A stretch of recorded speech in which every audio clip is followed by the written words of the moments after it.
बच्चों, आज हम पढ़ेंगे अपनी पाठ्य पुस्तक क्षितिज के गद्य खंड का पाठ 6 प्रेमचंद के फटे जूते के प्रश्नोत्तर।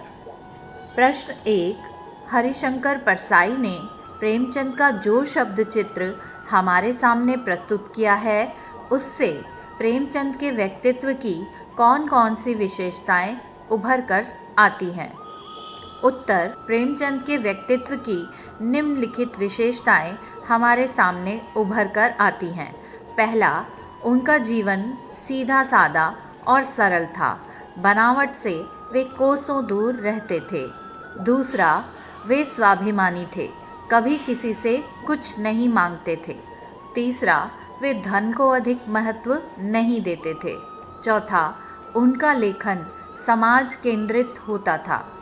पांचवा, उनकी कथनी और करनी में अंतर नहीं था। प्रश्न 2। सही कथन के सामने सही का निशान लगाइए।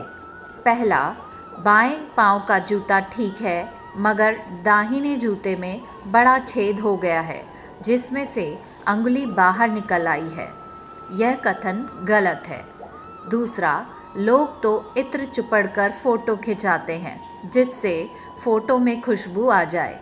यह कथन सही है। तीसरा, तुम्हारी यह व्यंग मुस्कान मेरे हौसले बढ़ाती है। यह कथन गलत है। चौथा, जिसे तुम घृणित समझते हो उसकी तरफ अंगूठे से इशारा करते हो। यह कथन गलत है। प्रश्न 3। नीचे दी गई पंक्तियों में निहित व्यंग को स्पष्ट कीजिए। पहला, जूता हमेशा टोपी से कीमती रहा है। अब तो जूते की कीमत और बढ़ गई है और एक जूते पर 2500 टोपियाँ न्यौछावर होती हैं। उत्तर। शक्तिशाली व्यक्ति सदा श्रेष्ठ माने जाते हैं। वे लोगों के मान सम्मान को पैरों से कुचल देते हैं। जो ठोकर मारना जानते हैं, टोपी वाले इज्जतदार उनके आगे झुकते हैं। पहले लोग अपनी इज्जत को ज़्यादा महत्व देते थे पर अब इज्जत की परवाह ना करके शक्ति को ही सब कुछ मानते हैं। दूसरा, तुम पर्दे का महत्व ही नहीं जानते और हम पर्दे पर कुर्बान हो रहे हैं। उत्तर। वर्तमान समय में लोग अपनी कमियों और अवगुणों पर पर्दा डालते हैं, छिपाते हैं, इसलिए उन्हें पर्दा बहुत प्रिय है। पर प्रेमचंद दिखाने में विश्वास नहीं करते थे। वे जैसे अंदर थे वैसे ही बाहर दिखते थे। इसलिए लेखक ने कहा है कि प्रेमचंद पर्दे के महत्व को नहीं जानते थे। तीसरा, जिसे तुम घृणित समझते हो उसकी तरफ हाथ की नहीं पाँव की अंगुली से इशारा करते हो। उत्तर। इन पंक्तियों में प्रेमचंद के भावों को उजागर किया गया है। वे घृणित वस्तु या व्यक्ति की ओर इशारा जरूर करते थे, भले ही पैर की उंगली से करें।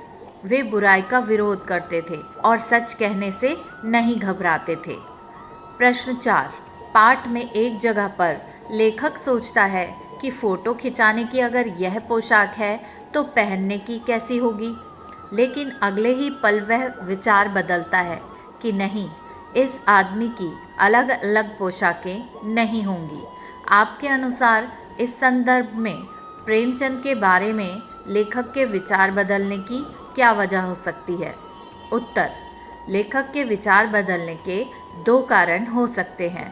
पहला, लेखक ने आम लोगों के व्यवहार को देखकर अपने विचार प्रकट किए थे।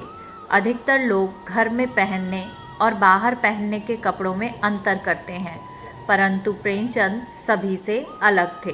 दूसरा, वे सरल और सहज जीवन जीते थे। उनमें कोई बनावटीपन नहीं था। फ़ोटो खिंचवाते समय भी उन्होंने अपनी पोशाक नहीं बदली, इसलिए लेखक को अपने विचार बदलने पड़े। प्रश्न 5।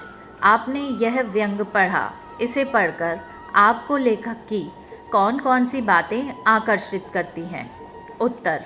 लेखक हरिशंकर परसाई जी जीवन के पाखंड, भ्रष्टाचार, बेईमानी आदि का विरोध करने वाले लेखक हैं। उन्होंने अपने लेखन में समाज में होने वाले सभी प्रकार के शोषणों का विरोध किया है। वे लोगों में परिवर्तन की चेतना उत्पन्न करते हैं।